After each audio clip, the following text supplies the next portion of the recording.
চোরের মালিক বিষ্ণু ঘোষ বলেছিল, ওই টাকা দেখেন ব্যাংকেই কোথাও আছে। স্টেট ব্যাংকের মালদা ব্রাঞ্চের ভিলেনগুলো কিন্তু সেটাই প্রচার করেছে। অর্থাৎ চোরের মালিক বিষ্ণু ঘোষের স্ক্রিপ্ট অনুযায়ী সবাই অভিনয় করেছে। চোরের ইচ্ছা পূরণের কথা তো সবাই জানতেই পেরেছে যে আমি ওর কিছু করতে পারিনি, উল্টা আমারই চাকরি খেয়ে নিয়েছে। উল্টে ওর স্টেট ব্যাংকের গোলামগুলো চুরির টাকা উদ্ধার না করে ওকেই পুরস্কৃত করেছে।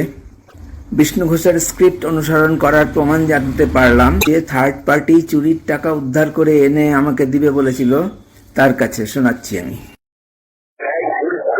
এটার মধ্যে কাস্টমারের কোনো ফল্ট নাই, টাকা বহুরকম হারিয়ে গেছে, ব্যাংকে দেখে বসেছে, ব্যাংক পরিষ্কার বলছে কাস্টমারের কোনো ফল্ট নেই, কোনো ফল্ট নেই।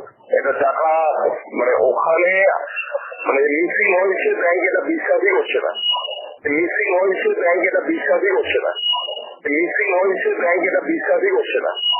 আমি শেষ মধ্যে যতটুকু করেছি তাতে আমার কাছে খুবই খারাপ রিপোর্ট দিচ্ছে, মানে যেটুকু করতে গেলে ব্যাংক এটা পুরো উল্টে আছে। আর আমার তো হাত পা বাঁধা, ভয় দেখাচ্ছি অ্যাকশন তো দূরের কথা, পুরো আপনার এগেনস্টে কথা বলছেন, পুরোটাই ক্ষতি করার জন্য। কেউ বুঝতে পারছে না, ইউনিয়নও চুপচাপ বসে আছে, কি মুশকিল বুঝতে পারছি না। সবাই পুরো ডেট এগেনস্টে ব্যাপারে